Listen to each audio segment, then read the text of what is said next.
تو اللہ کریم کی اللہ کا پہلے تو بہت بہت شکر بھی کہ اس نے ہمیں پھر آج توفیق دی، اپنی محفل میں جمع کی ہے اور اپنے محبوبین کی محفل میں جمع کی ہے، تو اس کا شکریہ۔ اور اس شکریہ کے ساتھ ہی اس کی بارگاہ میں یہ دعا بھی ہے کہ اس نے جو ہم پر نعمت کا دروازہ کھولا ہے، اپنے ذکر کی نعمت کا، اپنی یاد کا دروازہ ہم پر کھولا ہے، اور کسی نہ کسی طرح یہ راستہ معرفت کے راستوں کی طرف جاتا ہے کہ ہم کوشش کرتے ہیں اولیاء کرام کی روشنی میں وہ باتیں جو اللہ کی محبت کے، دیکھیں اللہ تعالیٰ جو ہے نا وہ اتنا قریب ہے۔ ہم بابا صاحب سے سنتے تھے، لگتا تھا کہ جیسے میں اس کو کیسے بیان کروں کہ اللہ کی باتیں جب ہوتی تھی نا تو ایسے لگتا تھا جیسے شفقتیں اور مہربانیاں ختم ہوئی، ایسی ذات کا ذکر ہو رہا ہے۔ اور بڑی معذرت کے ساتھ کہ جب ہم مسجدوں میں جاتے تھے، مدرسوں میں جاتے تھے، اپنے اساتذہ کے پاس بیٹھتے تھے، ان کے جو بتانے کا انداز ایسا ہوتا تھا، وہ ڈراتے تھے کہ بھئی اگر تمہیں نماز میں تھوڑی سی تاخیر ہو گئی تو تمہارے ساتھ یہ ہوگا، یہ ہوگا، یہ ہوگا، تو ڈر لگتا تھا۔ تو ڈر کیا ہے کہ اللہ کی طرف جانے سے روکتا ہے۔ اب اولیاء کرام کی تعلیمات کیا ہوتی ہیں کہ وہ یہ نہیں ہوتا کہ اللہ کا خوف نکال دیتے ہیں، لیکن وہ محبت کا تذکرہ اتنا کرتے ہیں کہ پھر بندہ اس محبت میں نافرمانی کرنا چھوڑ دیتا ہے۔ تو اللہ کا کروڑ ہا کروڑ شکر احسان کہ اس نے اپنی محبت، اپنے عرفان کے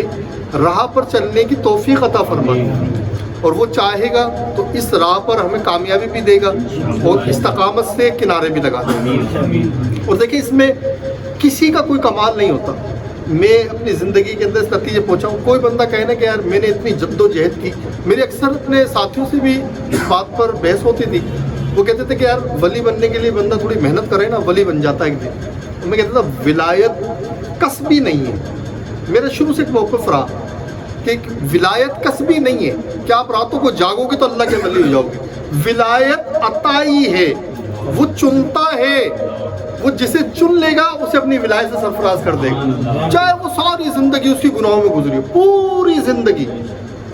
آپ دیکھ لیں ہمارے اولیاء کاملین کی لسٹ اٹھا کے دیکھ لیں، حضرت بشر عافی ہیں، سری سختی ہیں، بے شمار اولیاء کرام کا آپ ذکر پڑھیں گے کہ وہ پہلے کسی اور معاملے میں، کوئی حبیب اجمی کا واقعہ دیکھ لیں، کوئی چور تھا، کوئی شراب بیچنے والا بھی تھا، کوئی سود کا کاروبار کرنے والا تھا، لیکن جب نظر رحمت اللہ کی پڑی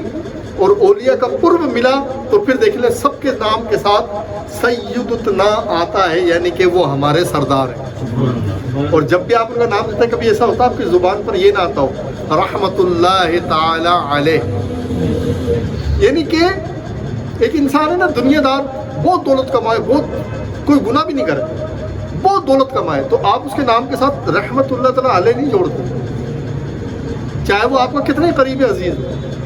لیکن جو اللہ سے جڑ جاتا ہے، اللہ والوں سے جڑ جاتا ہے، تو آپ کی زبان میں کیا آتا ہے؟ رحمت اللہ تعالی علیہ۔ تو یہ راہ جو محبت کی ہے تو اس پر وہ چنتا ہے، اور جسے چن لیتا ہے تو مجھے امید ہے اس کی ذات سے کہ وہ جب چنتا ہے تو پھر وہ استقامت بھی عطا فرمائے گا۔ اور حضرت عمر فاروق رضی اللہ تعالیٰ عنہ کا قول ہے کہ نعمت اسی کو ملتی ہے جو ڈر ڈر کے چلتا ہے، یعنی کہ ڈر کیا ہو کہ اللہ کی محبت نہ چھوٹ جائے، بس یہ ڈر ہونا چاہیے۔ تو اس سے جب بات کریں تو کہے، اس کی بارگاہ میں عرض کیا کریں کہ مولا ہمیں اپنی راہ عطا کی نا تو کبھی ہمیں رجعت نہ دینا، ہمیں بچا لینا۔ ہم ڈوب جائیں گے، ہمارے ڈوبنے کے چانس برابر موجود ہیں، لیکن مولا تو ہمارا ہاتھ جیسے تو نے آج تھاما ہوا ہے، کل بھی ہمارا ہاتھ ایسی تھامے رکھنا، ہمیں رجعت کی گھاٹی میں گرنے سے بچائے۔